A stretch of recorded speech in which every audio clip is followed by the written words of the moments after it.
Hello, good morning and namaskar. This is Gaurav Bhandari, Child's High Performance Coach, Future Career Guide and Mentor. तो आज हम बात करेंगे कि माता पिता जो हमारे देश में हैं वो किन किन कैटेगरीज में आते हैं। अब हम ये विभाजन और ये डिवीज़न बहुत तरह से कर सकते हैं, लेकिन जो तरीका मैंने चूज़ किया है या जिस तरीके से हम ये विभाजन करेंगे उसमें बच्चों के डेवलपमेंट के लिए माता पिता की जो पोजीशन है, जो कैटेगरीज हैं, वो कैसे रोल प्ले करती हैं, उस हिसाब से डिवीज़न किया गया है।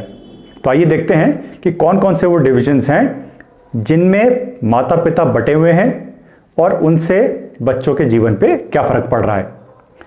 तो सबसे पहले कैटेगरी जहां माता पिता काफ़ी सक्षम हैं, सुपर सक्सेसफुल हैं, उनके पास धन की कमी नहीं है, कोई साधन की कमी नहीं है, वो जो चाहे खर्चा कर सकते हैं अपनी पीढ़ी के ऊपर। तो ये माता पिता कौन कौन होते हैं? ये वेल्दी बिजनेसमैन हो सकते हैं, ये हाई पेइंग कॉर्पोरेट प्रोफेशनल्स हो सकते हैं जैसे वाइस प्रेसिडेंट्स, सीईओज, बहुत सीनियर मैनेजर्स।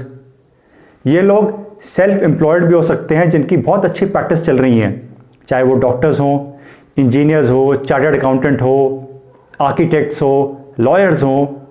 तो इन लोगों के पास एजुकेशन के बेसिस पे एक बैकग्राउंड है जिसको उन्होंने यूज़ करके कामयाबी पाई, या हो सकता है ये फैमिली में चला आ रहा हो। तो इस कामयाबी के बल पे उनके पास आज नॉलेज भी है, बैकग्राउंड भी है और रिसोर्सेज भी हैं।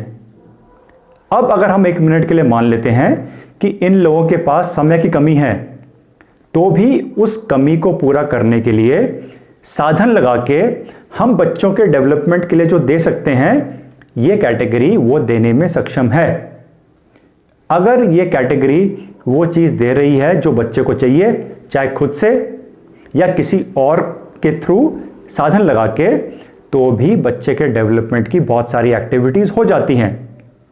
ये बात हमें समझनी है कि हालांकि वो खुद समय के अभाव से ग्रस्त हैं, मतलब उनके पास चाह के भी समय नहीं है, लेकिन फिर भी वो उसको कंपनसेट कर सकते हैं।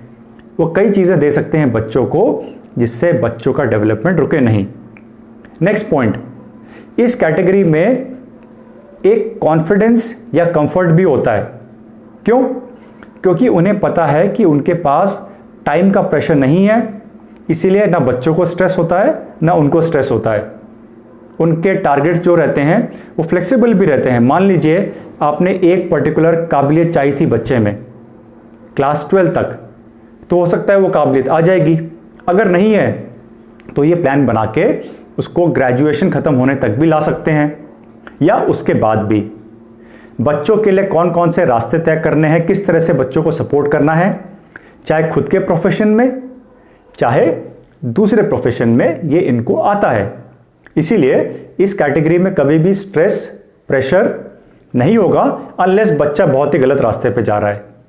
तब तो जाहिर सी बात है कि स्ट्रेस या अनहैप्पीनेस लाइफ में आनी है। तो ये कैटेगरी जो है ये बहुत कम प्रतिशत में है हमारे देश में। अगर आप देखेंगे तो बहुत कम लोग हैं। अगर हम 130 करोड़ लोगों की बात करें जो कि सुपर सक्सेसफुल हैं, जिनके पास रिसोर्सेज हैं और जो बच्चों को वो सब दे सकते हैं जो वो देना चाहते हैं। इसके पॉजिटिव्स क्या हैं? पॉजिटिव्स ये हैं कि कोई प्रेशर नहीं है, साधन की कमी नहीं है, जो आप चाहे वो दे सकते हैं।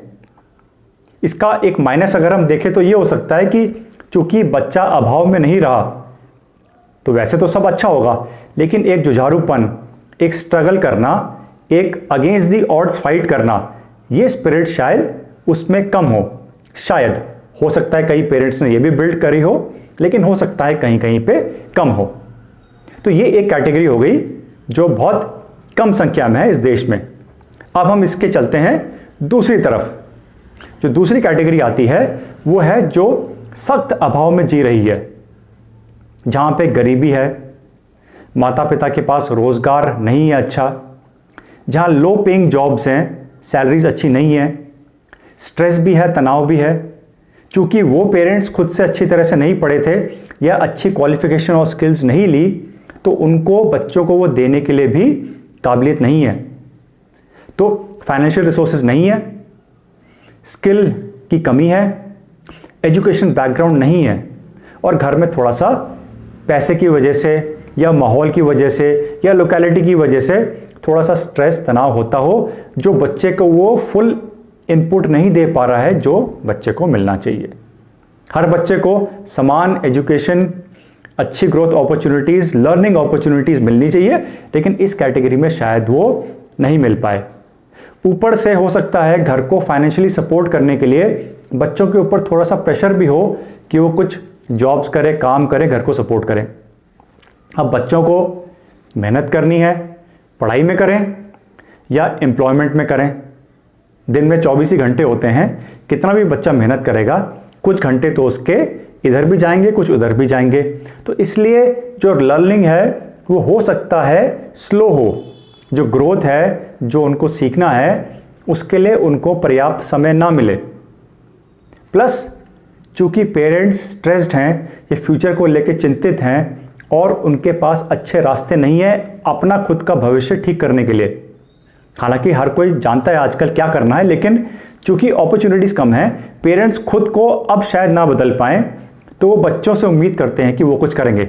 लेकिन बच्चों के पास भी अगर घर में नॉलेज नहीं है, उनके पास साधन नहीं है, वो एक्सपोजर नहीं है, तो उनके लिए बहुत चैलेंजेस होते हैं। ऊपर से उनके ऊपर अगर काम का प्रेशर, यानी एम्प्लॉयमेंट करने के लिए भी अगर मजबूरी है, तो फिर तो उनको बहुत कम टाइम मिलेगा सेल्फ डेवलपमेंट के लिए।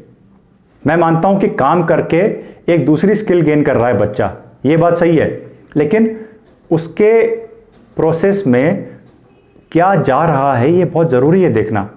जो समय जा रहा है उसमें क्या क्या सीख सकता था बच्चा, ताकि दूसरों के बराबर आ सके और एक लेवल प्लेटफॉर्म से अपने आप को लॉन्च करे। वो चीज़ें शायद मिस हो जाती हैं जब गरीबी हिट करती है या जब अपॉर्चुनिटीज़ अच्छी नहीं मिलती अपने बैकग्राउंड के कारण। तो ये जो पॉपुलेशन है, संख्या है, ये बहुत बड़ी है हमारे देश में। और अगर हम इस पॉपुलेशन का रेशियो जो पहली वाली कैटेगरी मैंने बताई उससे लें तो बहुत बड़ा है। यानी जो लोग सक्षम नहीं हैं, परेशान हैं या रिसोर्सेज नहीं है जिनके पास, उनकी संख्या बहुत ज़्यादा है उन लोगों से जिनके पास सब कुछ है, जिनके पास कोई कमी नहीं है, उनसे बहुत ज़्यादा है। तो ये रेशो बैलेंस नहीं है। ऐसा होने के कारण हमारे देश में हमेशा ही लोग ऊपर की तरफ देखते हैं लेकिन वहाँ तक पहुँच नहीं पाते, क्योंकि रेशो थोड़ा सा मिसमैच्ड है। हम सब ये चाहते हैं कि हमारे बच्चे टॉप कैटेगरी में हो, चाहे हम जहाँ भी हो। तो आपको क्या लगता है, आप कौन सी कैटेगरी में हैं? आपके जीवन के तजुर्बे क्या हैं? उन्हें कमेंट्स में ज़रूर लिखिएगा। जो भी आपके विचार हैं, थॉट्स हैं, सुझाव हैं।